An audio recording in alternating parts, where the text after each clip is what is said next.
Good morning, everyone. Welcome back once again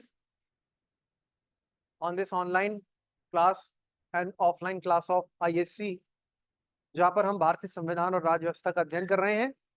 अभी 10 minute पहले आपकी IR की क्लास ओवर हुई है। अब हम बात करेंगे दूसरी क्लास में इसकी इंडियन कॉन्स्टिट्यूशन की, भारतीय राजनीति, भारतीय संविधान और उससे संबंधित प्रावधानों की। साथ ही साथ आपको ये भी पता होगा, कल तो आपका अवकाश है, कल स्वतंत्रता दिवस है। 78वें स्वतंत्रता दिवस की आपको शुभकामनाएं। कल आपका अवकाश है। और साथ ही साथ जब हम परसों मिलेंगे, परसों जब हम मिलेंगे, परसों मतलब आपकी जो भी क्लास होगी, दूसरी क्लास सब्जेक्ट क्लास होगी, उसके बाद अगले सप्ताह जब हम होंगे तो IR में आपको मैंने जो बात बोली है वो आपको याद करके आनी है, पढ़ के आनी है, गुटनिरपेक्ष आंदोलन क्या है, सब चीजें। और दूसरी तरफ इसमें आप देखिए पॉलिटी एंड गवर्नेंस में कुछ इश्यूज हैं जो पिछले कुछ समय में काफी ज्यादा देश भर में चर्चा में रहे हैं, आपका नजर होनी चाहिए उनके ऊपर। जैसे सोसाइटी की बात करें आप, है ना, और वुमेन एम्पावरमेंट की बात करें, वुमेन सेफ्टी की बात करें, तो हाल ही में जो अभी मैं सुन भी रहा था, अभी मैं जब ब्रेकफास्ट कर रहा था तो मैं एक चीज सुन रहा था, और वो चर्चा कहाँ की हो रही है? वो चर्चा हो रही है भाई, जो कि एक जघन्य अपराध हुआ है, रेप कांड हुआ है पश्चिम बंगाल में। पश्चिम बंगाल में जो एक डॉक्टर के साथ, डॉक्टर ट्रेनी है थी वो भी, उनके साथ जो रायबरेली गया रेप था का इंसिडेंट हुआ है, वहाँ। पश्चिम बंगाल में जो डॉक्टर ट्रेनी के साथ रेप का इंसिडेंट हुआ है, वो एक फिर ऐसी घटना है जिससे एक बार फिर पूरा देश शर्मसार हुआ है। और इससे याद आती है उस समय की जब निर्भया गैंगरेप जो वाली घटना हुई थी, वो भी ऐसे ही विभत्स घटना थी। और फिर प्रश्न उठता है कि हमारे समाज में महिला सुरक्षा को लेकर जहां पर इतने बड़े बड़े वादे किए जाते हैं, हमारे पास कानून भी है, हमारे देश में कैपिटल पनिशमेंट यानी फांसी की सजा तक दी जाती है ऐसे अपराधों में, जघन्य अपराधों में, तो फिर भी कानून का भय नहीं है लोगों के मन में, अपराधियों के मन में। और कहीं ना कहीं इसके पीछे राजनीतिक क्षय होता है, जहां पर लोग सत्ता, ताकत के नशे में इस तरह से चूर हो जाते हैं, एक बड़ा कारण। दूसरा, या तो व्यक्ति समाज में जो है, समाज में रहने लायक ही ना हो, उसकी सोच ही इतनी विकृत हो, विकृत मतलब खराब सोच का, जो महिलाओं के प्रति, लड़कियों के प्रति ऐसा विचार रखता हो जहां पर उनको वो केवल भोग की वस्तु समझता हो। तो ऐसे लोग, अब ऐसा जरूरी नहीं है कि वो लोग केवल अशिक्षित लोग होंगे, ज्यादातर ये माना जाता है सर्वेस वगैरह जो होते हैं कि ऐसे लोग होते हैं अशिक्षित, अनपढ़, पर पढ़े लिखे लोग भी कोई कम नहीं है आजकल तो। लेकिन अमूमन ये मानते हैं अशिक्षित होते हैं, क्योंकि पढ़े लिखे लोग थोड़ा सा ये समझते हैं, सब चीजें जानते हैं, सब पढ़ रखा है हमने। तो बात यहाँ पर यह आ गई कि महिला सुरक्षा, महिला सुरक्षित कहाँ है? जो अपने वर्क प्लेस में सुरक्षित नहीं है, उसको लेकर आपने विशाखा गाइडलाइंस भी पढ़ी है, पढ़ी है ना विशाखा गाइडलाइंस? तो आप जानते हैं, पढ़ा है आपने विशाखा गाइडलाइंस? नहीं पढ़ा तो महिला, मैंने आपको पहले भी बोला है, नोट कर लो ऊपर, घर जाके विशाखा गाइडलाइंस पढ़ना, क्या क्या अधिकार है महिलाओं के, विशाखा गाइडलाइंस, महिलाओं के वर्क प्लेस पे अधिकार, विशाखा गाइडलाइंस। अब यहाँ की जो घटना हुई उस दिन, वो पता लग रहा है जैसे रिपोर्ट्स में कि वो लड़की उस दिन अपने और जो बैचमेट्स हैं और उनके साथ, वो नीरज चोपड़ा का जिस दिन वो मैच चल रहा था वो देख रही थी, जिस दिन वो ओलंपिक में खेल रहे थे, रात 1:30 बज गया था, वो तो पेरिस के टाइम के हिसाब से हो रहा था ना, और बाकी सब फिर चले गए, और वो अपने स्टडी रूम में चली गई, उसको नींद लग गई। और उसके बाद फिर वहां कौन आया? वही व्यक्ति है जो बेरोक टोक का आ जाता था, मेडिकल कॉलेज में घुस जाता था, उसको राजनीतिक सय था नहीं था, वो पुलिस का एक प्रकार का गुप्तचर पुलिस बताई जाती थी। अब क्या है, कौन है, उसके ऊपर पकड़ तो हुई है, पर एक ही आदमी पकड़ा गया है। जबकि जो कल पोस्टमार्टम रिपोर्ट, पूरे इंटरनेट मीडिया में पोस्टमार्टम रिपोर्ट आपने देखा होगा, लड़की को वो किस तरह से उसने बलात्कार किया, उसके मुंह पे कपड़ा ठूसा, आंख, चश्मा पहना था तो आंख में मुक्का मारा उसने, बॉक्सर कह रहे हैं उसको कि वो थोड़ा प्रोफेशनल बॉक्सर था, आंख पे ही कांच जो होता है चश्मे का, ये जो फ्रेम होता है, आंख में घुस गया, रिपोर्ट में आया। और भी मतलब उसके साथ हाथ पैर की हड्डियां टूटी हैं, पूरी रिपोर्ट, मेडिकल रिपोर्ट देख रहा था अभी। तो पोस्टमार्टम रिपोर्ट में चीखने से रोकने के लिए मुंह और गला दबाया गया, थायराइड ग्रंथि भी फटी हुई मिली है, मृतका के चेहरे, गर्दन, होठ, पेट, दाहिने हाथ और उंगलियों पर चोटें थी, कॉलर बोन टूटी थी, और बाकी शरीर के कई हिस्सों से खून बह रहा था। तो ये आप समझ सकते हो कि कैसी विभत्स घटना हुई फिर से, और इसको लेकर पश्चिम बंगाल ही नहीं पूरे देश भर में डॉक्टर और मेडिकल स्टूडेंट्स जो हैं वो प्रोटेस्ट कर रहे हैं। अब तो कल कलकत्ता हाईकोर्ट ने इस मामले को जो है सीबीआई को सौंप दिया, सीबीआई जांच करेगी। पर जिस राज्य में मुख्यमंत्री के लिए, अब ये काफी बड़ा बात हो गई, राज्य की मुखिया एक महिला है, ममता दीदी, ममता बनर्जी सीएम है, इतनी बड़ी घटना हो रही है और आए दिन हो रही है। तो समझ में आया क्योंकि ये मामला इतना तूल पकड़ा क्योंकि वो मेडिकल स्टूडेंट थी। अभी एक घटना में उत्तर प्रदेश में कि कहाँ सुन रहा था कि अभी एक वो क्या है नाम है उनका, कुछ करके कन्नौज की घटना है, वहां पर एक छोटी बच्ची ने एक माँ के इस पर, नवाब सिंह करके कुछ है, नवाब सिंह करके, उनके ऊपर ये आरोप लगाया है कि ये जो है मुझे इस तरह से प्रताड़ित कर रहे थे। इस तरह की घटनाएं रोज आए दिन होती है। तो ये हमारे को अपने आप में समझने वाली बात होगी, क्योंकि पढ़ने लिखने का केवल मतलब ये नहीं है कि आप 4 आर्टिकल्स पढ़ रहे हैं, इधर उधर दुनिया की बात कर रहे हैं। आपको अपना देश अपना समाज तो देखना पड़ेगा। जब तक हमारे देश और हमारे समाज में इस तरह का सुधार नहीं आएगा तो फिर क्या फायदा इस चीज का। हम इकोनॉमिक वाइज 5वें नंबर पे पहुंच रहे हैं, ठीक है, हम एक बड़ी आर्थिक महाशक्ति बन चुके हैं, राजनीतिक रूप से हम काफी, आप देखिए लोकतंत्र हमारे यहाँ काफी मजबूत जड़े जमा चुका है ना, trade, economy, IT, business her sector में आगे हैं।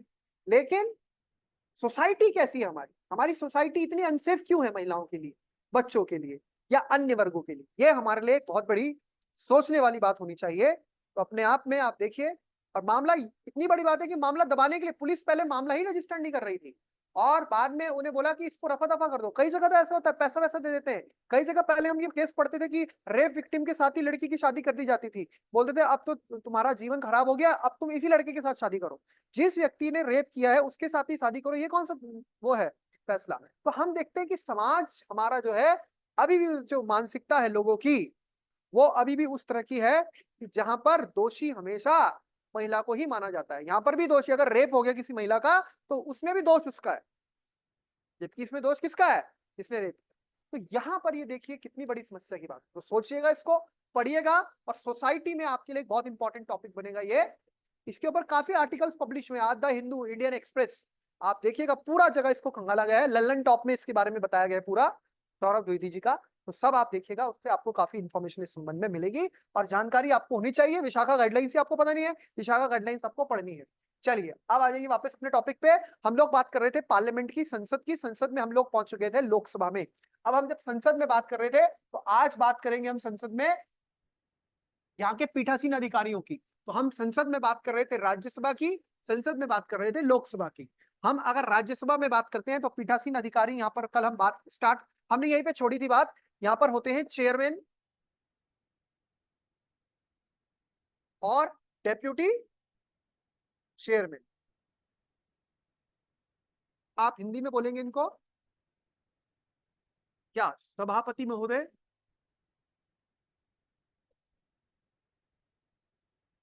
उप सभापति महोदय, और लोकसभा में ये हो जाएंगे स्पीकर, अध्यक्ष। राज्य और लोकसभा में हो जाएगा दूसरा उनसे नीचे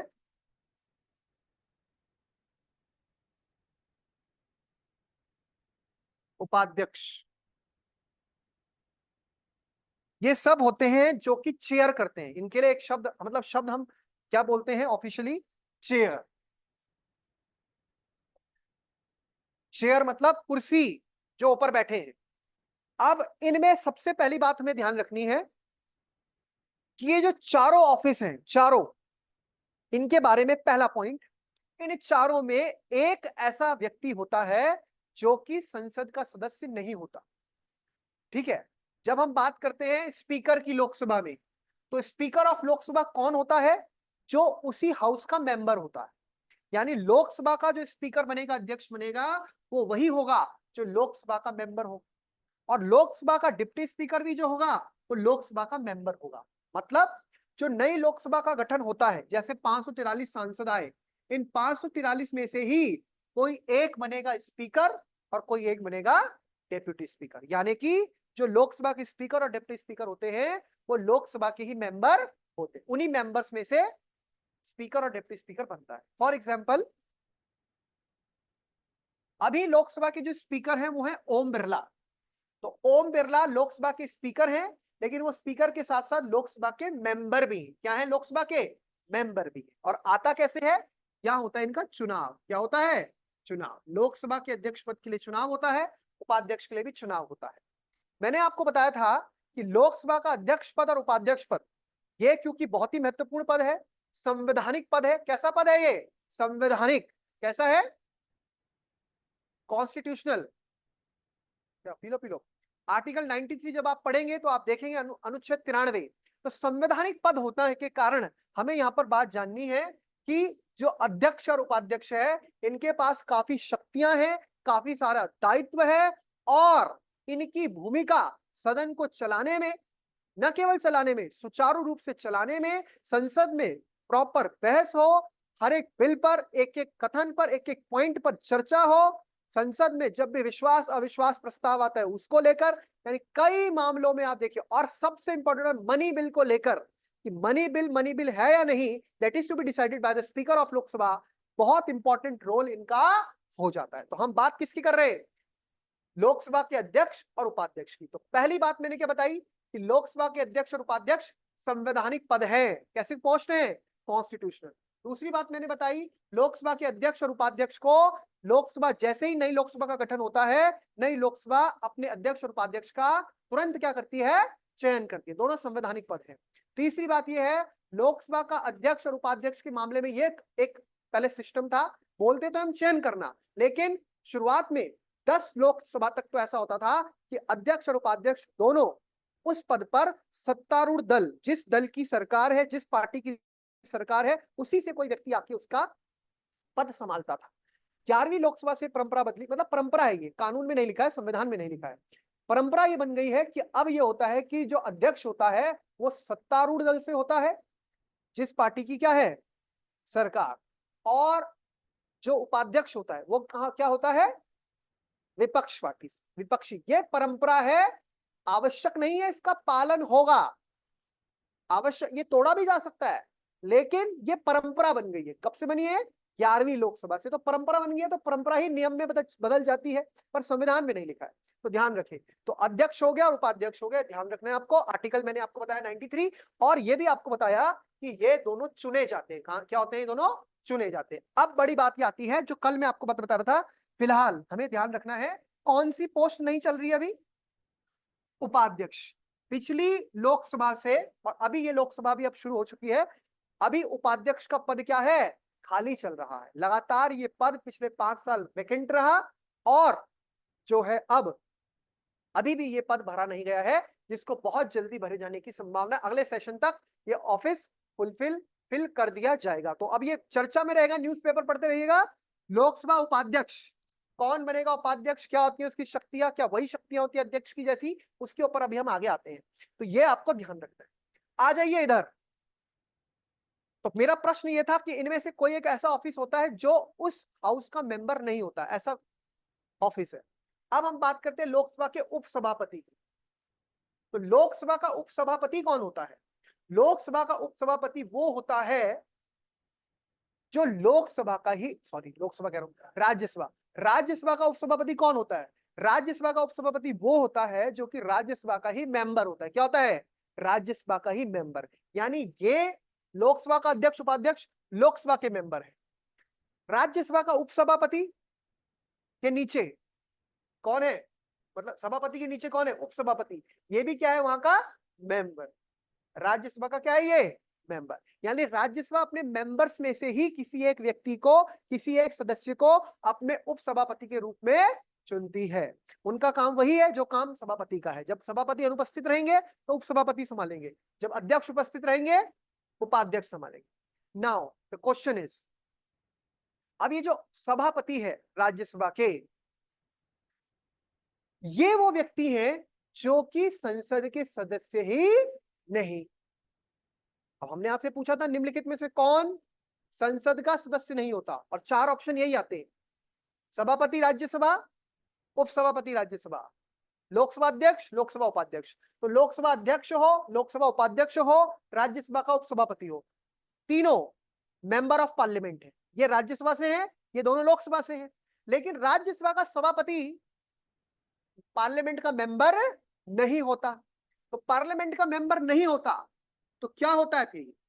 जो भारत का उपराष्ट्रपति होता है, जो भारत का उपराष्ट्रपति होता है, वह राज्यसभा का पदेन सभापति होता है। क्या होता है?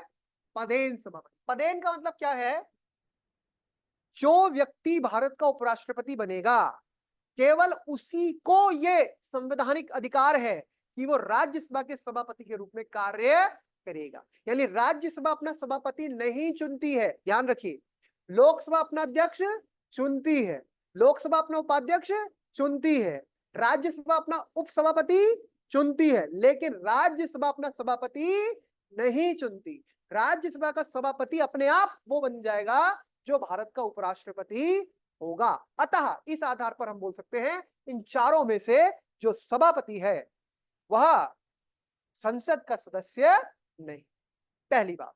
दूसरी बात, जो अध्यक्ष है लोकसभा का, उसका कार्यकाल कितना होगा? उसका कार्यकाल होगा जनरली तो 5 साल, 5 साल, यानी जब तक लोकसभा चलेगी। लेकिन लोकसभा पहली जो करंट लोकसभा है उसके खत्म होने तक, उसके डिसॉल्व होने तक और नई लोकसभा की पहली बैठक तक वो अपने पद पर बना रहता है। यानी कि मेंबर्स तो हट जाते हैं लोकसभा के, लेकिन जो स्पीकर है, डिप्टी स्पीकर है, उन दोनों का पद बना रहता है जब तक कि नई लोकसभा अस्तित्व में ना। जैसे ही नई लोकसभा अस्तित्व में आएगी, राष्ट्रपति किसी को प्रोटेम स्पीकर नियुक्त करेंगे, वो हाउस को क्या करेंगे? संचालित करेंगे। उसी दिन खत्म हो जाता है किसका कार्यकाल? अध्यक्ष का या उपाध्यक्ष, दोनों के लिए सेम चीज है। अगर अध्यक्ष बीच में ही इस्तीफा दे दे अपने पद से, तो पद से इस्तीफा देना तो अलग बात हो गई। अगर अध्यक्ष सदस्यता से इस्तीफा दे दे, मेंबर ही ना रहे पार्लियामेंट का, लोकसभा का जो ओम बिरला है, लोकसभा के ओम बिरला अपने एज ए एमपी इस्तीफा दे दे, तो क्या वो अध्यक्ष रहेंगे? नहीं। लोकसभा का अध्यक्ष कौन रहेगा? केवल जो लोकसभा का सदस्य है। सेम चीज फॉर उप क्या बोलेंगे? Deputy speaker. यहां पर क्या बात है? यहां का कार्यकाल, इनका कार्यकाल सभापति का 5 साल होता है, क्योंकि वो सभापति के रूप में कार्यकाल नहीं। कार्यकाल कितना होता है? 5 साल। क्या वो सभापति के रूप में कार्यकाल है? नहीं, कार्यकाल है वो उपराष्ट्रपति के रूप में। क्योंकि उपराष्ट्रपति का कार्यकाल 5 साल, तो सभापति का कार्यकाल भी कितना होगा? 5 साल। 5 साल बाद नया उपराष्ट्रपति आएगा, वो सभापति बन जाएगा। लेकिन राज्यसभा के सदस्यों का कार्यकाल कितना होता है? 6 साल। तो ये एक बड़ी बात है। राज्यसभा के जो सदस्य हैं उनका कार्यकाल 6 साल है, लेकिन राज्यसभा के सभापति का कार्यकाल 5 साल, लेकिन राज्यसभा के उपसभापति का कार्यकाल 3 साल। कितना है? 3 साल। 3-3 साल के लिए आते हैं वो, फिर दोबारा रिइलेक्शन उनका होता है। तो यहां पर काफी कंफ्यूजन है जिनको आपको ध्यान रखना है।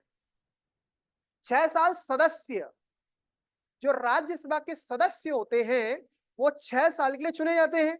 कितने रिटायर होते हैं प्रियंका? हर 2 साल में 1/3 मेंबर्स क्या होते हैं? रिटायर होते हैं। लेकिन जो सभापति है वो कितने साल के लिए आएगा? सभापति 5 साल, क्योंकि सभापति वहां से नहीं आ रहा है ना, सदन से। सभापति कहां से आ रहा है? बाहर से आ रहा है। तो जब तक उपराष्ट्रपति पद पे रहे। अब हम बोलते हैं राष्ट्रपति को हटाना है, तो राष्ट्रपति को हटाने के लिए क्या होता है बेटा, आप बताइए? महाभियोग। महाभियोग का उल्लेख कहां पे है? 161 में। सबसे पहले बात कहां है? अनुच्छेद 56 में। लेकिन अगर हमें उपराष्ट्रपति को हटाना हो तो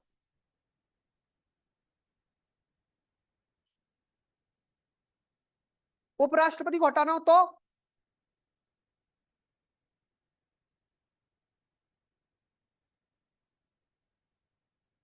सृष्टि, सीमा जी, पायल, किरण, हिमानी, अंजू, अंकिता। तो उपराष्ट्रपति, देखो राष्ट्रपति को हटाना है तो कहीं से भी आपका जो है रिजोल्यूशन स्टार्ट होगा, प्रपोजल लाएंगे आप पहले, मे बी फ्रॉम लोकसभा और फ्रॉम राज्यसभा। लेकिन जब उपराष्ट्रपति को हटाना है तो उपराष्ट्रपति राज्यसभा का सभापति है। यानी आप अभी जैसे चर्चा चल रही है कि हम सभापति को हटाना चाह रहे हैं। सभापति मतलब सभापति कौन है? उपराष्ट्रपति। यानी आप सभापति को हटा रहे हैं तो आप उपराष्ट्रपति को हटा रहे हैं। ऐसा प्रस्ताव शुरू भी कहाँ होगा? राज्यसभा। कहाँ होगा? क्योंकि वो है कहाँ का हेड? राज्यसभा। कहाँ का हेड है? राज्य। तो हेडिंग डालिए जरा। आपने कल कहाँ पे काम खत्म किया था बच्चे अपने? लोकसभा में।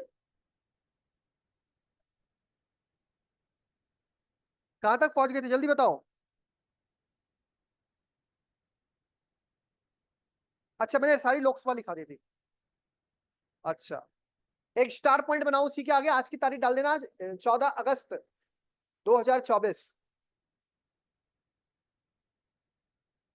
स्टार पॉइंट लगा देना। लिखना, लिखना 42वें संविधान संशोधन अधिनियम, 42वें संविधान संशोधन अधिनियम, 42nd कॉन्स्टिट्यूशन अमेंडमेंट 1976, 1976 के द्वारा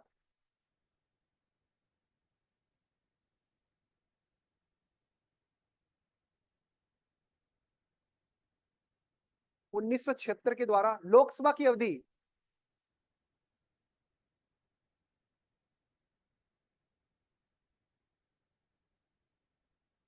लोकसभा की अवधि, लोकसभा की अवधि लिख दिया, 5 वर्ष से बढ़ाकर,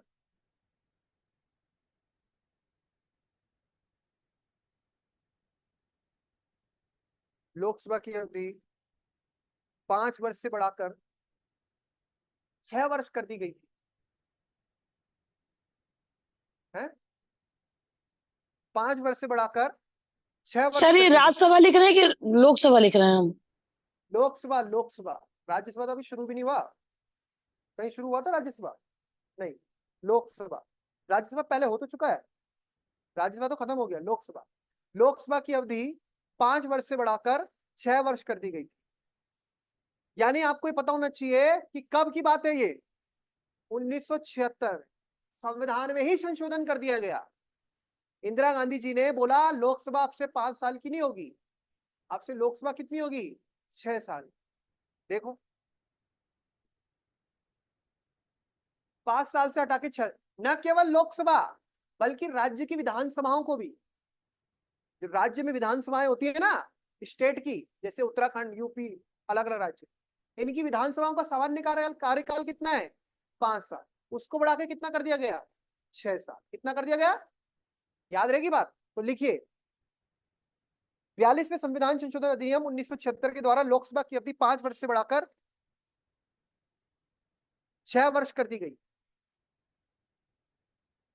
पुनः 44वें संविधान संशोधन, पुनः 44वें संविधान संशोधन, 44th, 42 होता है 42, 44 होगा 44th। 44वें संविधान संशोधन अधिनियम 1978, 1978 के माध्यम से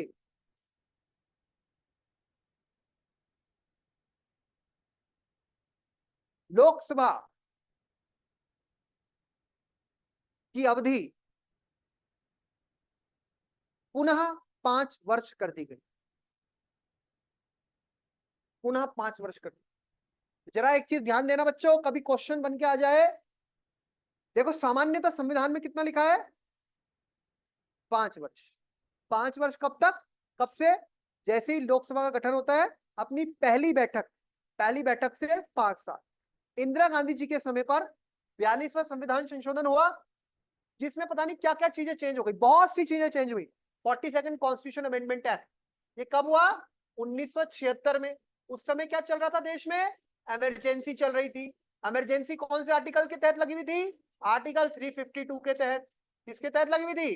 352, राष्ट्र आपातकाल। उस समय राष्ट्रपति कौन थे? फखरुद्दीन अली अहमद। उस समय क्या हुआ?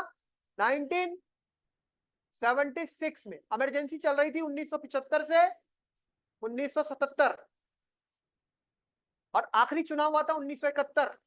लोकसभा का चुनाव प्रस्तावित था 1976, लेकिन 1976 के दौरान तो इमरजेंसी लगी है। इमरजेंसी में इंदिरा गांधी चुनाव क्यों करेंगी? उन्होंने कहा कि अब हम संविधान को ही चेंज कर देते हैं, और उन्होंने संविधान में ये लिखवा दिया कि भाई no election, no election, tenure of Lok Sabha is change from 5 years to 6, यानी अब से लोकसभा का कार्यकाल 5 साल नहीं 6 साल होगा।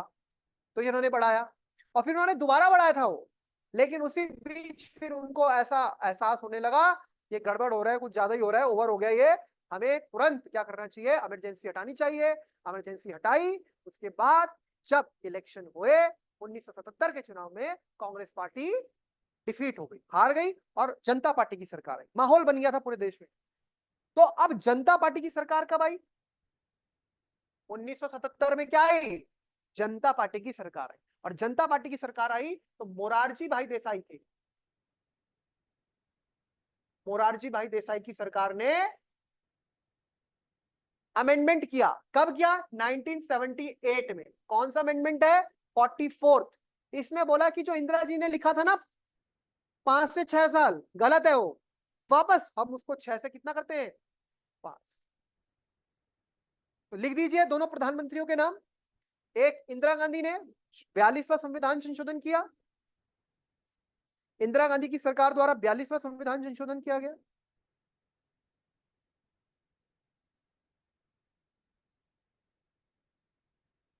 और मोरारजी भाई देसाई की सरकार द्वारा 44वां संविधान संशोधन किया गया। बच्चों एक चीज ध्यान रखना, 44वां संविधान संशोधन बहुत हद तक 42वें संशोधन को न्यूट्रल करने के लिए था, क्योंकि 42वें संशोधन में इंदिरा गांधी जी ने बहुत सारी चीजें चेंज कर दी थी, जिसको मोरारजी भाई देसाई की सरकार ने वापस पटरी पे लाया। इंदिरा गांधी ने संविधान में बहुत सारे चेंज कर दिए थे, मोरारजी भाई देसाई की सरकार आई, उन्होंने सारे चेंज हटाए, कुछ कुछ रहने दिए, और ज्यादातर जो गड़बड़ होने लगा लगा कि ये तो गलत प्रयोग है शक्ति का, हटा दिया उन्होंने। चलिए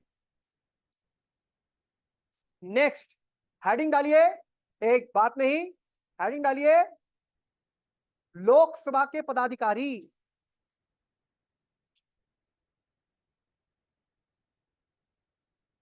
लोकसभा के पदाधिकारी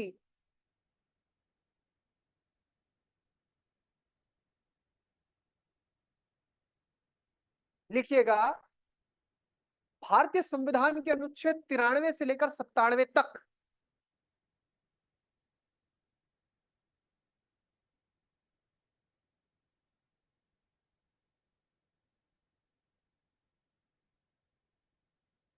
तिरानवे से लेकर 97 तक, 93 से 97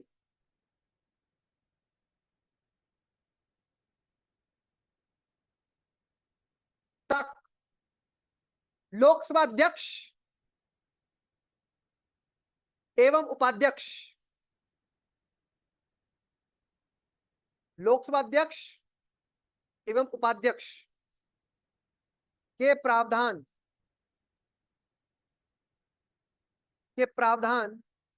किए गए। कहां से? 93 से 97। मैंने बताया था ना आर्टिकल 93 आपको। आगे देखिए, इन दोनों के अतिरिक्त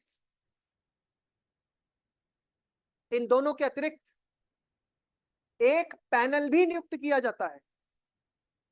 पैनल एक पैनल भी नियुक्त किया जाता है, कॉमा, जो इन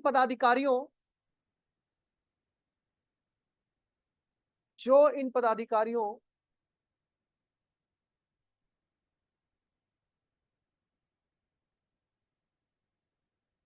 के कर्तव्यों का निष्पादन करता है।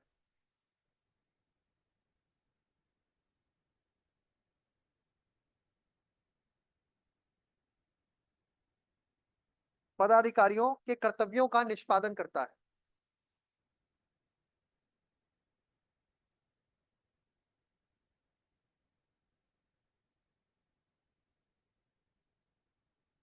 जिन पदाधिकारी के कार्यों का निष्पादन करता है। समझ आ रही बात? क्या बोला मैंने आपको? एक तो होगा लोकसभा का कौन, और प्रोटेम अध्यक्ष क्या होता है मैं पहले बता चुका हूं।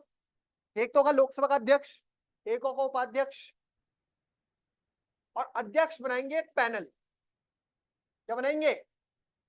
जिस पैनल में अभी जो संख्या चल रही है 10, 10 मेंबर के नाम रहते हैं। क्या रहते हैं? 10 मेंबरान के नाम रहेंगे कि वो क्या है, कभी ये भी नहीं और ये भी नहीं है। ऐसा हो सकता है ना भाई, अध्यक्ष नहीं है तो उपाध्यक्ष संभालेंगे काम, लेकिन मान लो दोनों ही नहीं है। कभी कभी ऐसा होता है अध्यक्ष किसी विदेशी दौरे पे चले, वैसे कम जाते हैं, पर मान लीजिए कभी कोई दुनिया भर के उनका सम्मेलन है स्पीकर्स का, तो वो जाएंगे ना, ओम बिरला जाएंगे, तो फिर उपाध्यक्ष संभालना चाहिए। अभी तो उपाध्यक्ष भी नहीं चल रहा आजकल तो, पर जनरली उपाध्यक्ष होता है, तो अध्यक्ष नहीं है तो कौन संभालेगा? उपाध्यक्ष।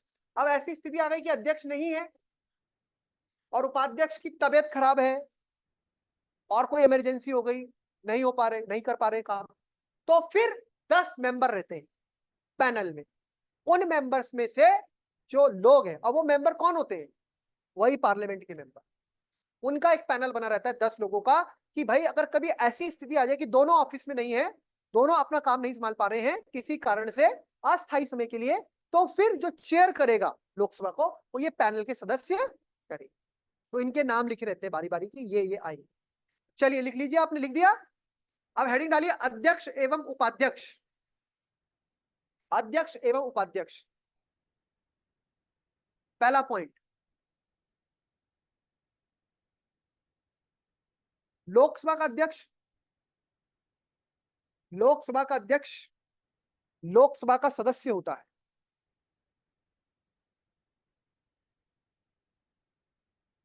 लोकसभा का अध्यक्ष लोकसभा का सदस्य होता है। अब आप मुझे बताइए, प्रियंका, लोकसभा के अध्यक्ष को शपथ कौन दिलाता है उसके पद की?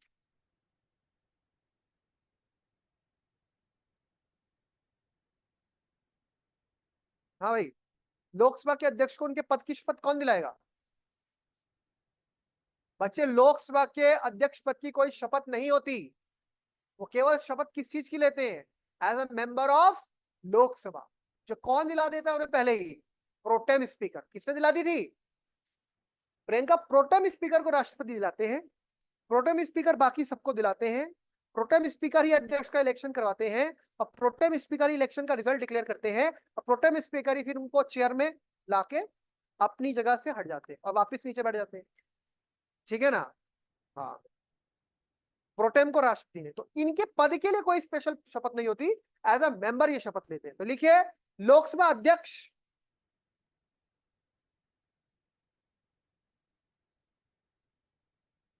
या उपाध्यक्ष होने के नाते, लोकसभा अध्यक्ष या उपाध्यक्ष होने के नाते अलग से किसी शपथ की व्यवस्था का प्रावधान नहीं है। लोकसभा अध्यक्ष या उपाध्यक्ष होने के नाते अलग से किसी शपथ की व्यवस्था का प्रावधान नहीं है। वह लोकसभा के सदस्य के रूप में ही शपथ लेते हैं। वह लोकसभा के सदस्य के रूप में ही शपथ लेते हैं।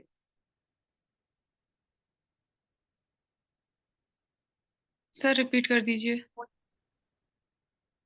लोकसभा का अध्यक्ष या उपाध्यक्ष होने के नाते अलग से किसी शपथ की व्यवस्था का प्रावधान नहीं है। वह लोकसभा के सदस्य के रूप में ही शपथ लेते हैं। कौन? दोनों, अध्यक्ष भी और उपाध्यक्ष। ठीक है, नेक्स्ट पॉइंट, यदि लोकसभा अध्यक्ष का पद रिक्त हो तो, रिक्त, फ्री, रिक्त हो तो, खाली हो, तो उपाध्यक्ष उसकी भूमिका का निर्वाह करता है। तो उपाध्यक्ष उसकी भूमिका का निर्वाह करता है। स्टार पॉइंट,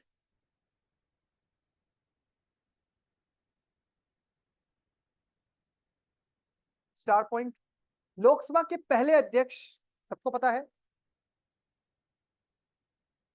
लोकसभा के पहले अध्यक्ष गणेश वासुदेव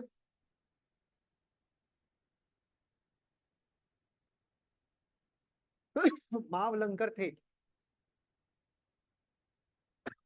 लोकसभा के पहले अध्यक्ष गणेश वासुदेव मावलंकर थे एवं पहले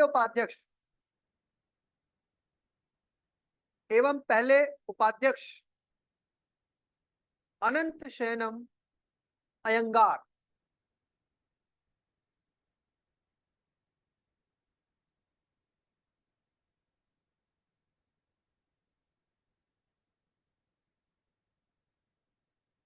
साउथ इंडियन है, अनंत शयनम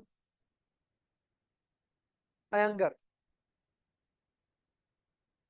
अनंत शयनम अयंगार थे। लिख दिया, आगे लिखिए। संविधान के अनुच्छेद 95 में प्रावधान है कि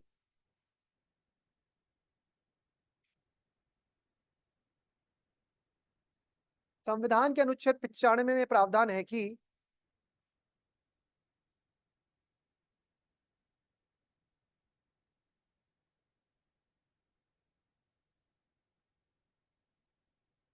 जब लोकसभा अध्यक्ष का सर पद प्लीज रिक्त है, रिपीट कर दीजिए। सर एक बार रिपीट कर। संविधान के अनुच्छेद 95 में ये प्रावधान है कि 95 खंड 1 में लिखा है, ये संविधान के अनुच्छेद 95 में ये प्रावधान है कि जब लोकसभा अध्यक्ष का पद रिक्त होगा, जब लोकसभा अध्यक्ष का पद रिक्त होगा तो उपाध्यक्ष उनके दायित्वों का निर्वहन करेंगे। तो उपाध्यक्ष उनके दायित्वों का निर्वहन करेंगे। जब लोकसभा अध्यक्ष के पद रिक्त होगा तो उपाध्यक्ष उनके दायित्वों का निर्वहन करेंगे। उपाध्यक्ष उनके दायित्वों का निर्वहन करेंगे यानी उनकी ड्यूटी करेंगे। और यदि उपाध्यक्ष का पद भी रिक्त है, और यदि उपाध्यक्ष का पद भी रिक्त है तो राष्ट्रपति द्वारा किसी व्यक्ति को, तो राष्ट्रपति द्वारा किसी व्यक्ति को, और व्यक्ति का मतलब क्या है, ब्रैकेट में लिखो लोकसभा सदस्य, यानी कि कोई बाहर का व्यक्ति आ गया सीधा उठा के ले गए देहरादून से। राष्ट्रपति द्वारा किसी व्यक्ति को, व्यक्ति मतलब लोकसभा के किसी सदस्य को, इस कार्य हेतु नियुक्त किया जाता है, इस कार्य हेतु नियुक्त किया जाता है। फिर आपका प्रश्न होना चाहिए जो 10 लोगों की टीम है वो, तो ये लिखा है संविधान में, लेकिन अब व्यवस्था क्या बन गई है, ये माना जाता है कि ये जो 10 लोग हैं, यही वो 10 लोग में से कोई जो है वो क्या करेगा। कॉन्स्टिट्यूशन का आर्टिकल क्या बोलता है 95, सुनो। While the office of speaker is vacant, the duties of the office shall be performed by the deputy speaker. यानी जब स्पीकर का ऑफिस वेकेंट है तो डेप्टी स्पीकर, और if the office of deputy speaker is also vacant by such member of the house of the people as the president may appoint for the purpose। ठीक है ना, याद रहेगी बात। यानी तब कौन करेगा, प्रेसिडेंट अपॉइंट करेगा फॉर दिस पर्पस, जो भी ड्यूटी परफॉर्म करनी है। नेक्स्ट पॉइंट लिखिए। ऐसे में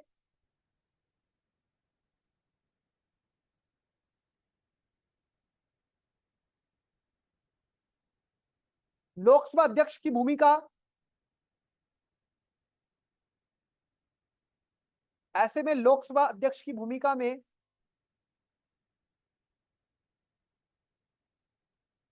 ऐसे में लोकसभा अध्यक्ष की भूमिका में लोकसभा सदस्य को, लोकसभा सदस्य को वह सभी शक्तियां प्राप्त होती हैं, वह सभी शक्तियां प्राप्त होती हैं, वह सभी शक्तियां प्राप्त होती हैं जो लोकसभा अध्यक्ष को प्राप्त होती, जो लोकसभा अध्यक्ष को प्राप्त होती। क्या मतलब है इसका, जब कोई व्यक्ति लोकसभा अध्यक्ष के कुर्सी पर बैठा है वो आम मेंबर है, वो फुल टाइम लोकसभा का अध्यक्ष नहीं है, तभी तो बैठा होगा। उपाध्यक्ष भी नहीं है, कोई बाकी मेंबर में से बैठा है, उस टाइम पर उसके पास वो सारी पावर होगी जो कि लोकसभा अध्यक्ष की होगी। ठीक वैसे जैसे कभी कभी उपराष्ट्रपति राष्ट्रपति की कुर्सी में बैठता है और उपराष्ट्रपति भी ना हो तो चीफ जस्टिस ऑफ इंडिया राष्ट्रपति का दायित्व निभाता है। ऐसा हुआ है ना भारत में। एम हिदायतुल्लाह भारत के प्रधान न्यायाधीश थे और वो राष्ट्रपति की भूमिका निभा चुके हैं। जब राष्ट्रपति अपने पद पर नहीं है तो उनके पद का निर्वहन उपराष्ट्रपति करेंगे, लेकिन अगर उपराष्ट्रपति भी नहीं है तो उनके पद का निर्वहन भारत के प्रधान न्यायाधीश करेंगे। तो क्या व्यवस्था है, राष्ट्रपति नहीं है तो उपराष्ट्रपति, लेकिन उपराष्ट्रपति का मेन काम क्या है, राज्यसभा की कार्रवाई को संचालित करना। उपराष्ट्रपति तो राष्ट्रपति का काम संभाल रहे हैं, तो अब राज्यसभा कौन चलाएगा, तो राज्यसभा उस टाइम चलाएंगे राज्यसभा के उपसभापति। अभी राष्ट्रपति भी नहीं है, उपराष्ट्रपति भी नहीं है, तो भी दोनों की स्थिति में ज्यादा इंपॉर्टेंट पोस्ट कौन सी है, राष्ट्रपति। पर राज्यसभा का काम तो उपसभापति चला लेंगे सभापति के रूप में, लेकिन राष्ट्रपति का पद तो कभी खाली नहीं रह सकता। तो राष्ट्रपति के रूप में क्या होगा, आपने कभी भी सुना होगा राष्ट्रपति की व्यवस्था है, उपराष्ट्रपति की ऐसी व्यवस्था नहीं। आपने सुना है संविधान में अगर राष्ट्रपति नहीं है तुरंत उपराष्ट्रपति राष्ट्रपति का कार्य संभालेंगे, पर कभी ऐसा सुना है कि उपराष्ट्रपति नहीं है तो कोई और उपराष्ट्रपति का काम संभालेगा ना। क्योंकि उपराष्ट्रपति का मेन काम क्या है, राज्यसभा की कार्रवाई को संचालित करना, और अगर उपराष्ट्रपति नहीं है तो वो काम वहां कौन कर संभाल लेगा, उपसभापति संभाल लेगा। ठीक है, लेकिन अगर राष्ट्रपति उपराष्ट्रपति दोनों ही नहीं है तो राष्ट्रपति का पद तो में चाहिए, तब चीफ जस्टिस ऑफ इंडिया उस काम को संभाल। और भारत में ऐसा हो भी रखा है, जब एम हिदायतुल्लाह राष्ट्रपति के रूप में चीफ जस्टिस ऑफ इंडिया ने as a president of India के रूप में अपनी ड्यूटी का निर्वहन किया। पता है ना सबको ये बात, एम हिदायतुल्लाह। Yes sir. ठीक है, चलिए नेक्स्ट लिखिए, अध्यक्ष की शक्तियां तथा कार्य। हेडिंग है अध्यक्ष की शक्तियां तथा कार्य।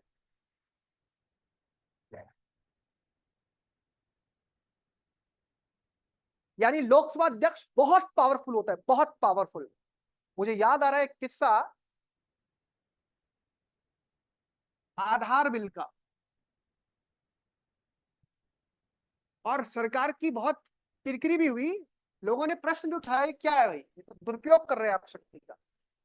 आधार बिल जो आया था आपको पता होगा, इसके ऊपर काफी ज्यादा डिबेट हुआ था, काफी ज्यादा चर्चा थी, संशय की नजरों से देखा जा रहा था कि सरकार कहीं हम लोगों का डेटा तो नहीं ले रही है, बायोमेट्रिक डेटा तो नहीं ले रही है सरकार हम लोगों का।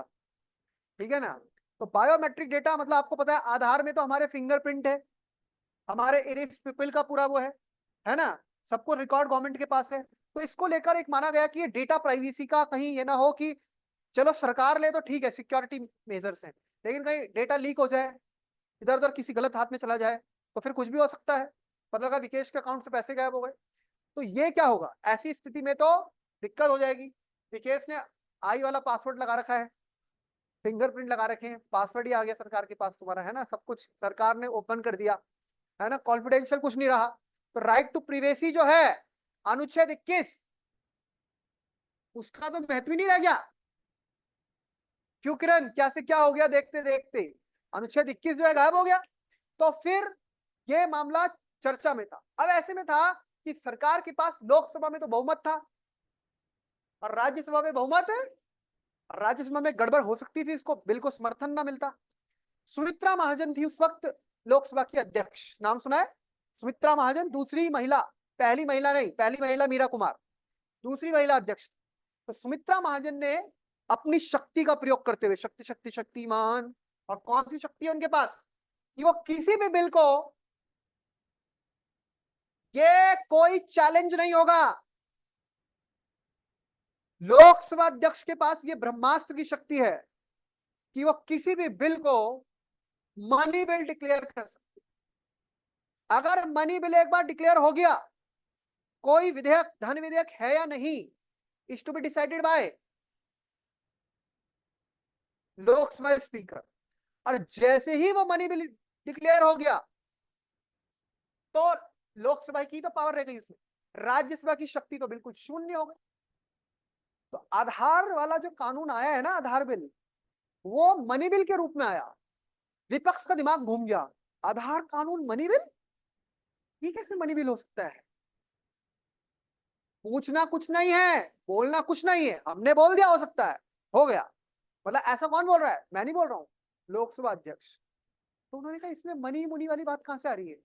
मनी बिल के लिए कुछ क्राइटेरिया होना चाहिए ना। पर आप देखिए क्या व्यवस्था है, वाह भाई वाह, भारत का संविधान है, इसमें कितने लूप होल्स है। लोकसभा अध्यक्ष ने अपनी पावर का इस्तेमाल किया और इसको क्या बना दिया गया?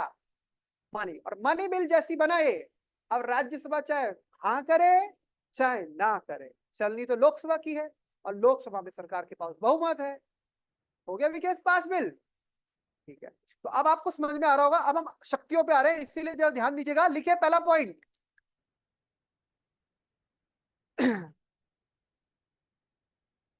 लोकसभा अध्यक्ष का प्राथमिक कार्य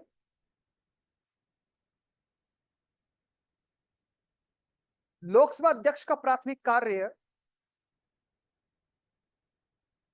बैठकों का संचालन करना,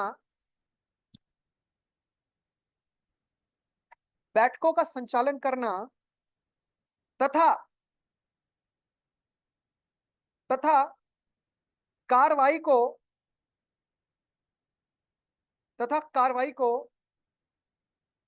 व्यवस्थित व नियंत्रित करना है, तथा कार्रवाई को व्यवस्थित व नियंत्रित करना है।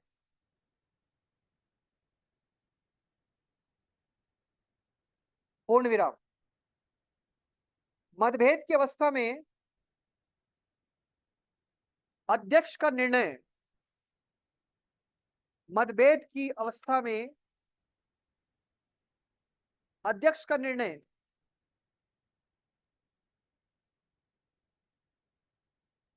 सर्वमान्य होता है। सॉरी, निर्णय अंतिम होता है, अंतिम होता है। अंतिम भी होगा और मान्य भी होगा, अंतिम होता है। नेक्स्ट,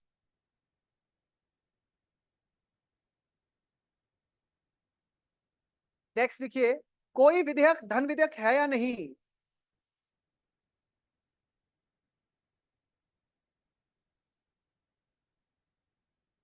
कोई विधेयक धन विधेयक है या नहीं, कॉमा, इसका निर्धारण, इसका निर्धारण लोकसभा अध्यक्ष द्वारा किया जाता है।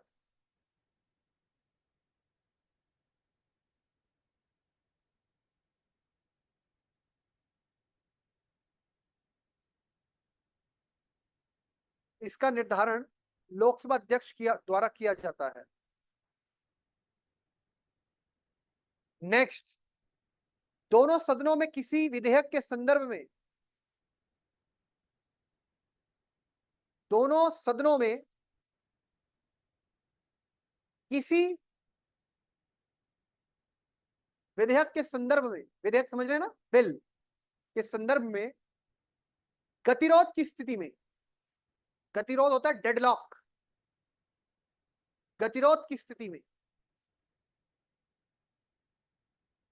दोनों सदनों में किसी विधेयक के संदर्भ में गतिरोध की स्थिति में सदनों की संयुक्त बैठक यानी ज्वाइंट सिटिंग,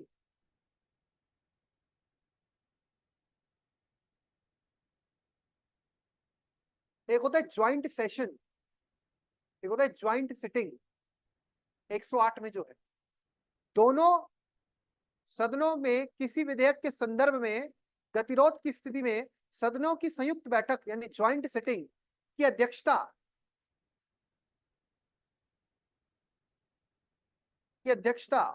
लोकसभा का अध्यक्ष करता है।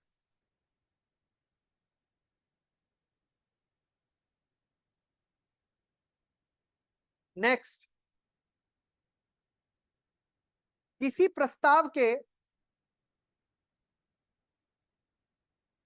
किसी प्रस्ताव के, कोई प्रस्ताव आया और उसके ऊपर वोटिंग हुई और वोटिंग में दोनों बराबर बराबर आ गए, तब अध्यक्ष अपने निर्णायक मत का इस्तेमाल करेगा, जिसे हम बोलते हैं कास्टिंग वोट।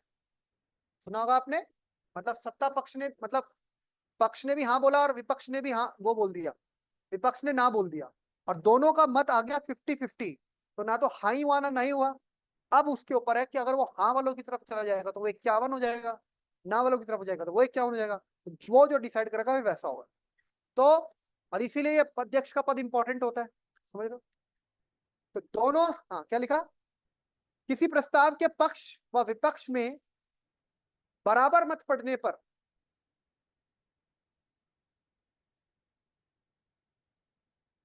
लोकसभा अध्यक्ष अपना निर्णायक मत दे सकता है।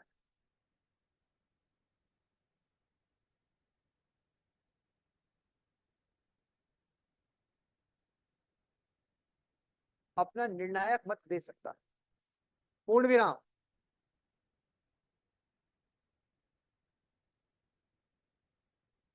लोकसभा अध्यक्ष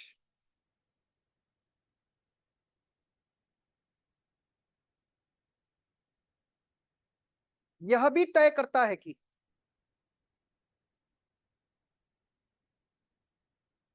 सदन में कौन सदस्य, लोकसभा अध्यक्ष यह भी तय करता है कि सदन में कौन सदस्य कितनी अवधि तक बोलेगा। आजकल वैसे भी चर्चा में रहता है। लोकसभा अध्यक्ष यह भी तय करता है कि सदन में कौन सदस्य कितनी अवधि तक बोलेगा और कौन नहीं बोलेगा।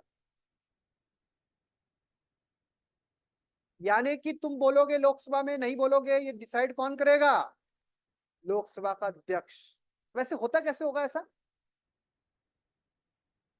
आजकल तो आप सुन रहे होंगे ना कि हम जब कुछ बोलते हैं हमारी तरफ कैमरा ही नहीं आता, कैमरा उधर चला जाता है या माइक ही बंद हो जाता है बीच बीच में। अच्छा एक चीज देखिए, जो टाइम अलॉट होता है वो टाइम कैसे अलॉट होगा? जनरली देखो, कोई मुद्दे पर चर्चा करनी है, हर पार्टी को टाइम दिया जाता है। अब हर पार्टी के, कोई जो बड़ी पार्टी है उनके ज्यादा सांसद है, छोटी पार्टी है उनके कम सांसद है। अब कोई पार्टी है 6 ही है 7 ही है, टाइम अलॉट किया जाएगा कि पूरा चर्चा कितने घंटे की होगी, फिर उसमें से किस पार्टी को कितना समय देना है। किस जो ज्यादा समय मिलता है वो विपक्ष की तरफ से, एक तो हो गए विपक्ष के नेता और इस तरफ से हो गए सरकार, प्रधानमंत्री। आपने देखा होगा अभी जो राष्ट्रपति का जो अभिवादन धन्यवाद प्रस्ताव उस पर रखा गया, तो उस पर राहुल गांधी ने चर्चा की काफी लंबे समय तक, 2-3 दिन तक दिखाते रहे वो। और फिर प्रधानमंत्री मोदी ने विस्तारवार उनकी बात का जवाब दिया और अपने मतलब जो पूरी वो है कार्रवाई वो उसी के साथ समाप्त। तो सब बोलते हैं, पर टाइम सबको मिलेगा, पर किस आधार पे? आपकी जिस हिसाब से लोकसभा में क्या है, सीटें, यानी अलग अलग पार्टी है, अलग अलग पार्टी है। तो आपने देखा होगा कई बार तो बोलते रहते हैं और वो बजाते रहते हैं, जो प्रिंसिपल की घंटी नहीं होती, ट्रेन ट्रेन, बैठ जाइए बैठ जाइए, अरे sir please 2 minute, sir please, बस कंक्लूड कर रहा हूँ, कंक्लूड कर रहा हूँ, बस। वो कहते हैं आपका टाइम हो रहा है, आपका टाइम हो रहा है, ट्रेन ट्रेन ट्रेन ट्रेन, वो बोलते रहते हैं। होता है ना कई बार। तो टाइम होता है पूरा, रिकॉर्ड में जाती है चीजें। कई बार आपने सुना चीजें रिकॉर्ड में, चीजें रिकॉर्ड में जा रही है, हर चीज की रिकॉर्डिंग हो रही है, आप एक एक शब्द जो बोल रहे हैं रिकॉर्ड में जा रहा है। और कुछ चीजें बोलते हैं रिकॉर्ड से हटाइए, कुछ चीजों को संसद में अमर्यादित, कुछ शब्दों को ऐसा घोषित कर दिया गया है या आप संसद में नहीं बोल सकते, ठीक है ना। यानी वो शब्द, मान लीजिए आप मेंबर ऑफ पार्लियामेंट बन के गए और आपको कुछ पता पुता तो है नहीं, रूल बुक आपने पढ़ी नहीं और वहां कुछ भी बोल रहे हैं आप, ऐसे नहीं।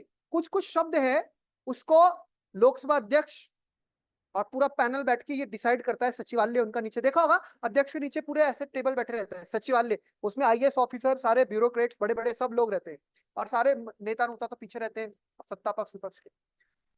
तो कुछ शब्दों को प्रतिबंधित कर देते हैं कि लोकसभा में ये शब्द नहीं बोलने, ठीक है ना। तो ये वाले मुद्दे जो हैं ये आपको ध्यान, जैसे अभी एक बात आई थी किसकी, अभी जब असदुद्दीन ओवैसी ने अपने शपथ ग्रहण समारोह वाले दिन लोकसभा में बोल दिया जय फिलिस्तीन जय फिलिस्तीन, ऐसा एक सुना था आपने शपथ ग्रहण? यस सर सुना था सर। फिर ये मुद्दा उठा कि भाई क्या ऐसा बोलना उचित है, नहीं है। कईयों ने बोला इनकी सदस्यता रद्द करो। तो संसद में क्या शब्द बोलना है, क्या शब्द, मतलब आप ऐसे संसद में नहीं बोल सकते, जैसे कुछ शब्दों पे वहां वो लगी हुई है, रोक लगी है, जैसे चौकीदार, जैसे पप्पू, ये शब्द संसद में बंद है, बोल नहीं सकते। कोई किसी को बोलना देना, चौकीदार चोर है, ये है, ऐसे शब्द वो अमर्यादित हैं, असंसदीय हैं, उनको पहली रूल बुक में लिखा रहता है, और कोई ऐसा बोलेगा तो उसके ऊपर कार्रवाई हो जाएगी। तो आपको ये ध्यान रखना है, कुछ शब्दों को संसद में पहले से हर बार रूल बुक आती है, नया एमपी जाओगे और ये नहीं कि बस चलेगा और सीधा कुछ भी बोल रहे हैं वहां, वो पढ़ना होता है। दूसरी बात ये होती है, संसद के अंदर आप जो कुछ बोलते हैं ना, और जो बाहर बोलते हैं, उसमें जमीन आसमान का अंतर होता है। क्योंकि संसद में आपके पास होती है इम्यूनिटी, सुरक्षा है आपके पास। बाहर आपके पास वो इम्यूनिटी, आपको एक अनुच्छेद 105 पढ़ेंगे आगे आप, आपके पास वो इम्यूनिटी नहीं। तो कई कई सांसद जो है अपना वहां गुस्सा भी दिखाते हैं, रोष भी दिखाते हैं, वो शब्द तो नहीं बोल सकते वो जो नहीं बोलने हैं, लेकिन जो बोल रहे हैं बाकी इधर उधर की बात करते हैं, तो वो बात उनकी जो बोली उन्होंने, उनके ऊपर कोई पुलिस एक्शन वगैरह नहीं हो सकता, कोई कार्रवाई नहीं हो सकती। आप बाहर बोल के दिखा दो, आप बाहर आप बोलेंगे तो आपके ऊपर पता नहीं कौन कौन सी धाराएं लगा देंगे। तो ये सारी बातें होती हैं जो हमें ध्यान में रखनी है संसद की कार्रवाई के साथ। नेक्स्ट लिखिए, दल भी, अब ये सबसे इंपॉर्टेंट बात है, दल बदल विरोधी कानून के तहत। देखिए आपने संसद की कार्रवाई देखिए, दल बदल विरोधी कानून के तहत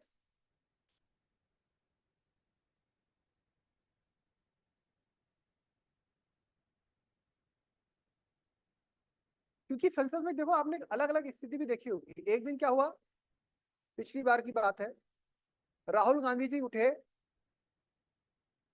वो अपनी सीट से उठे और वो उधर गए सत्ता पक्ष की तरफ, प्रधानमंत्री मोदी की चेयर के पास, वहां गए, उनको हाथ मिलाया, गर्मजोशी से हाथ मिलाया। मोदी जी ने भी बातचीत की, उनके कान में पता नहीं क्या क्या बोला उन्होंने, और फिर वो वापस आने लगे। फिर राहुल गांधी को वापस आए, दोबारा थोड़ा सा ही आगे आए थे, फिर हाथ लगा मिलाया और गले लग गए उनके। मोदी जी तो बैठे हुए ही थे, राहुल गांधी गले लगे, ये पूरा कैमरे में रिकॉर्ड हो गया। फिर वो आ गए वापस, और फिर सब चौंक गए इधर सत्ता पक्ष से, लोकसभा अध्यक्ष भी हंस रहे हैं, क्या हो रहा है मतलब हो क्या रहा है समझ में। और फिर राहुल गांधी ऐसे कर रहे हैं, देखा था आपने कि मैं आंख मारी उन्होंने, देखो मैंने क्या मुंह चलाया, और वो भी रिकॉर्ड हो गया, कैमरे में भी रिकॉर्ड हो गया। तो ऐसे जो है, ये तो लाइट मूवमेंट्स हैं, लाइट मूवमेंट्स मतलब हल्के फुल्के अंदाज।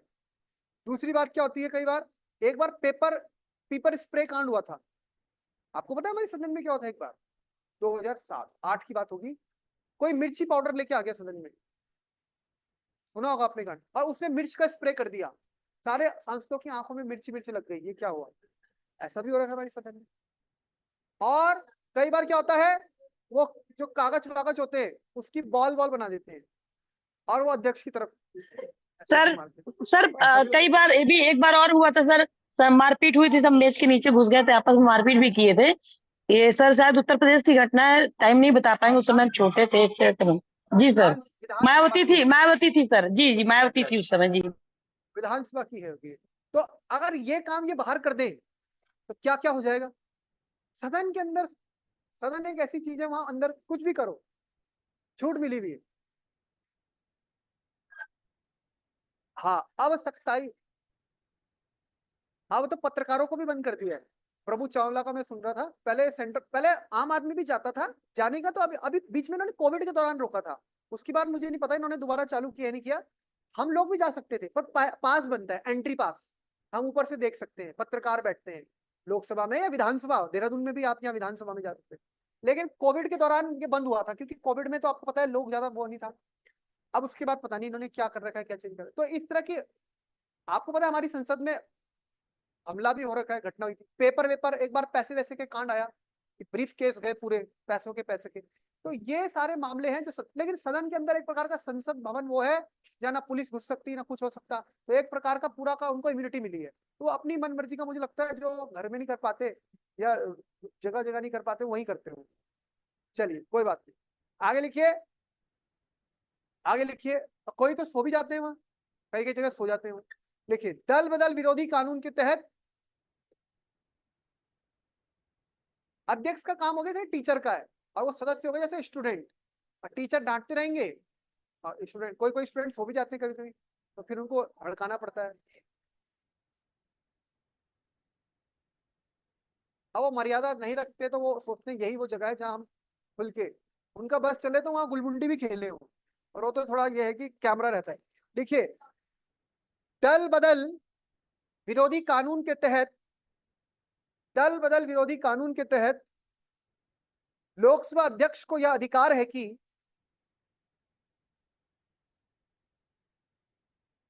लोकसभा अध्यक्ष को यह अधिकार है कि वह किसी सदस्य के संबंध में, वह किसी सदस्य के संबंध में दल बदल संबंधी शिकायत मिलने पर वह सर किसी रिपीट कर दीजिए। सदस्य के संबंध में दल बदल संबंधी शिकायत मिलने पर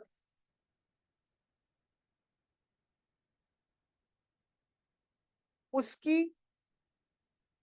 निरर्हता, उसकी निरर्हता, निर्हरता यानी डिस्क्वालिफिकेशन, अहर्ता का उल्टा, उसकी निहरता पर फैसला करे, पर फैसला करे। दोबारा बोल रहा हूं, दल बदल विरोधी कानून के तहत लोकसभा अध्यक्ष को यह अधिकार है कि वह किसी सदस्य के संबंध में दल बदल संबंधी शिकायत मिलने पर उसकी निहरता पर फैसला करे। आ गई बात समझ में? इसका मतलब समझे आप? लोकसभा अध्यक्ष के पद को लेकर बीजेपी इतनी ज्यादा वो क्यों थी? क्यों लोकसभा अध्यक्ष का पद जेडीयू को या किसी दूसरी पार्टी को नहीं दिया गया? क्योंकि लोकसभा अध्यक्ष जो होता है उसका फैसला बहुत इंपॉर्टेंट हो जाता है। किस समय पर? किस समय पर? जिस समय पर, जिस समय पर किसी सांसद ने या राज्य में किसी विधायक ने पार्टी चेंज की है, दल बदल किया है। मैंने आपको हिमाचल का उदाहरण दिया तो था, हिमाचल का उदाहरण मैंने आपको दिया था। मैंने आपको बताया था हिमाचल में कांग्रेस की सरकार थी और 6 विधायक कांग्रेस से छोड़ के और क्रॉस वोटिंग उधर चले गए। अब इससे सरकार क्या हुई? अल्पमत में आ गई। तो अध्यक्ष कांग्रेस के थे, उन्होंने तुरंत अपने सरकार बचाने के लिए क्या किया? अब बोलते हैं कि अध्यक्ष को निष्पक्ष होना चाहिए, कोई नहीं होता निष्पक्ष, न दिल्ली में न राज्यों की विधानसभा। जहां जिस पार्टी की सरकार है अध्यक्ष उसका होगा, और निष्पक्ष निष्पक्ष बोल लो, नहीं होते वो निष्पक्ष, नहीं होते मतलब वो मोस्ट ऑफ द केसेस में, अब मैं ऐसा नहीं बोलूंगा कि सारे ऐसे होंगे, पर 99% केसेस में वो फैसला अपनी पार्टी के फेवर में ही देते। इसीलिए इस पद को लेकर बड़ी लड़ाई रहती है, और अमूमन बनता किस पार्टी का है? सत्ता पक्ष का ही बनता है। तो सत्ता पक्ष का है तो इसीलिए आप समझ रहे हो, तो कई बार विपक्ष बोलेगा कि ये तो निष्पक्ष तरीके से काम नहीं कर रहे, नहीं कर रहे। तो उस टाइम यहाँ पे हिमाचल में क्या किया? कांग्रेस के 6 विधायकों ने गड़बड़ी करी।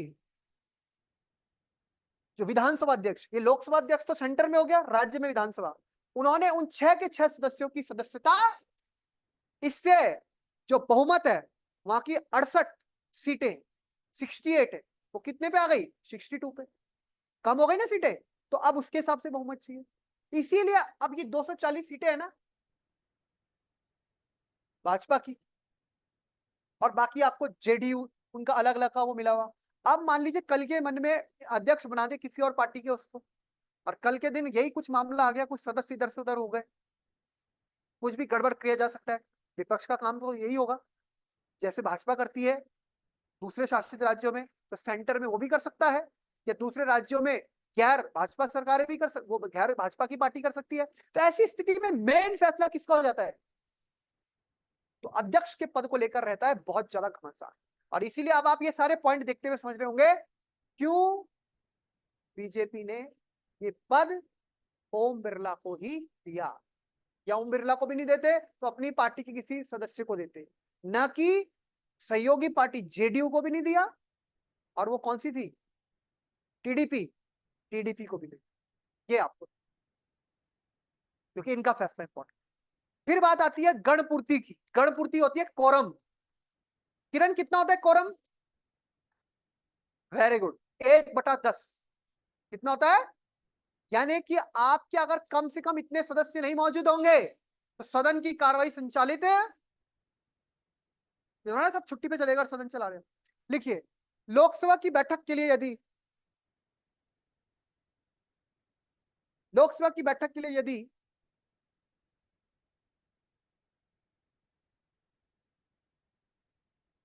लोकसभा की बैठक के लिए यदि गणपूर्ति लोकसभा की बैठक के लिए यदि गणपूर्ति ब्रैकेट में लिखिए कुल सदस्य संख्या के कम से कम 1/10 सदस्य। लोकसभा की बैठक के लिए यदि गणपूर्ति ब्रैकेट में लिखिए कुल सदस्य संख्या के कम से कम 1/10 सदस्य, यानी कुल संख्या है 543, इसका 1/10 यानी कि 54.3, यानी कि 54 से लेके 55 तक इतने लोग कुल सदस्य संख्या का के कम से कम 1/10 सदस्य ब्रैकेट बंद नहीं है तो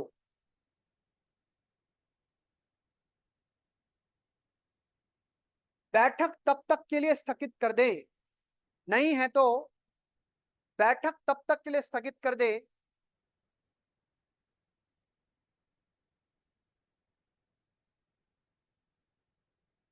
कॉमा जब तक कि गणपूर्ति ना हो जाए।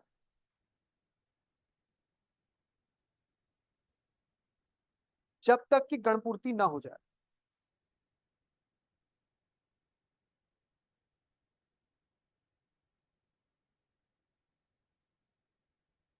जब तक कि गणपूर्ति ना हो जाए। लिखिए स्टार पॉइंट, 2 स्टार पॉइंट लिखिए।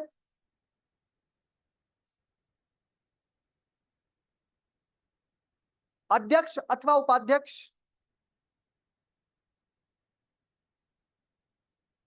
लोकसभा सदस्य न होने पर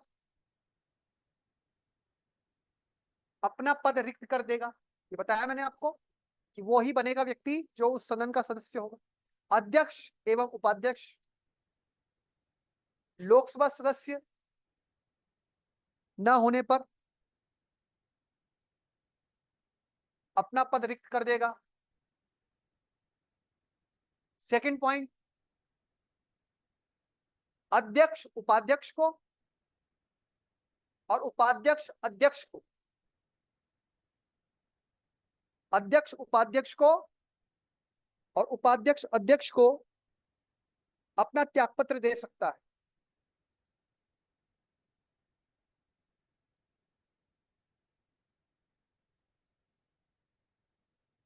नेक्स्ट पॉइंट,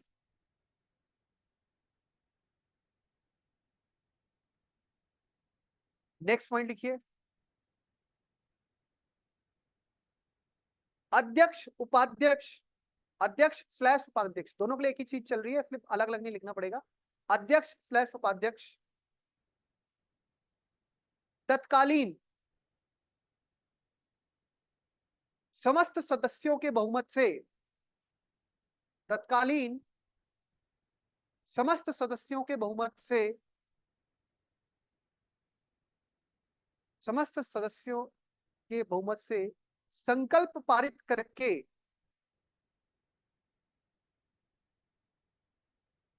हटाया जा सकता है।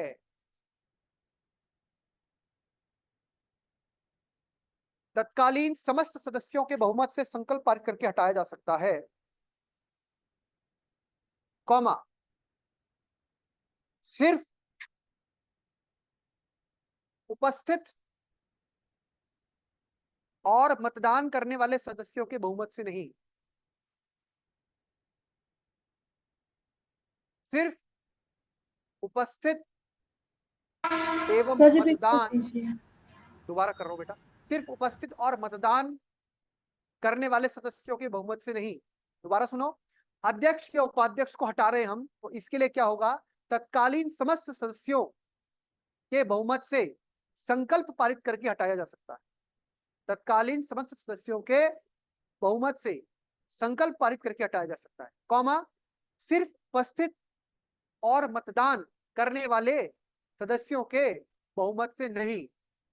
सिर्फ उपस्थित और मतदान करने वाले सदस्यों के बहुमत से नहीं।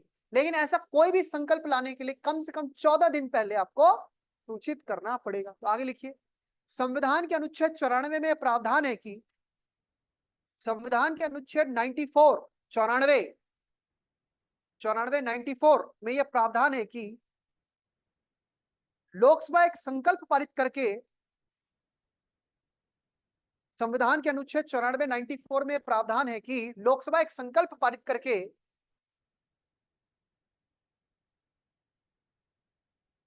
अपने अध्यक्ष व उपाध्यक्ष को पद से हटा सकती है, अपने अध्यक्ष व उपाध्यक्ष को पद से हटा सकती है, पर शर्त यह है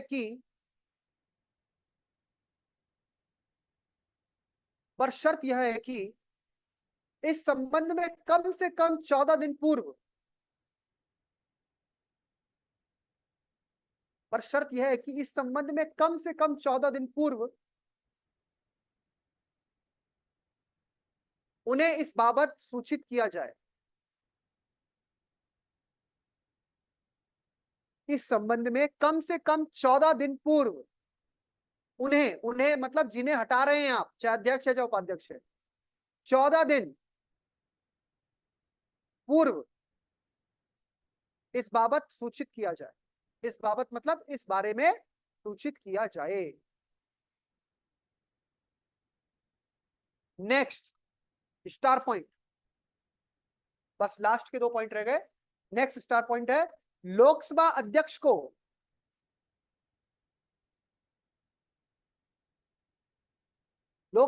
को भारत की संचित निधि से वेतन दिया जाता है, consolidated fund of India CFI।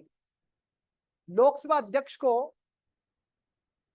Bharat की संचित निधि से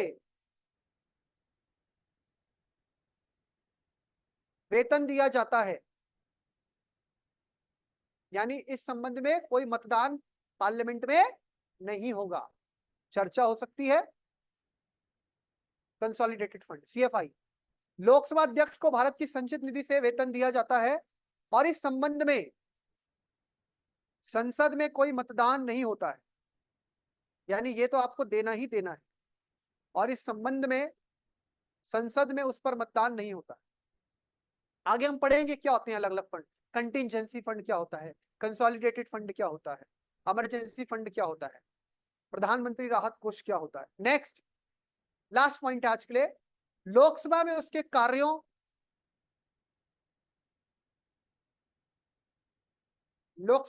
कार्यों व आचरण के संबंध में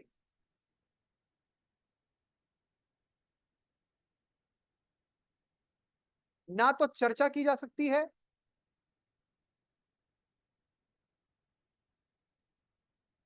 और ना ही आलोचना, केवल तब की जाएगी जब उनके खिलाफ चर्चा हो रही होगी, यानी हटाने के लिए। लोकसभा में उसके कार्यों व आचरण के संबंध में ना तो चर्चा की जा सकती है ना ही आलोचना। होमवर्क, क्योंकि अब PCS में क्वेश्चन ऐसे आने लगे हैं, होमवर्क है भारत के जितने भी अब तक लोकसभा अध्यक्ष हुए, मावलंकर से लेकर बिरला साहब तक, उन सबके नाम और उनका कार्यकाल कब से कब तक, वैसे मैं ग्रुप में भेज दूंगा पर आपको नेट में मिल जाएगा। भारत में अब तक जितने भी लोकसभा के अध्यक्ष हुए हैं उनका नाम, उनका कार्यकाल लिख के ना। That's all for today. आप सभी को 78 एक स्वतंत्रता दिवस की बहुत बहुत शुभकामनाएं और बधाई।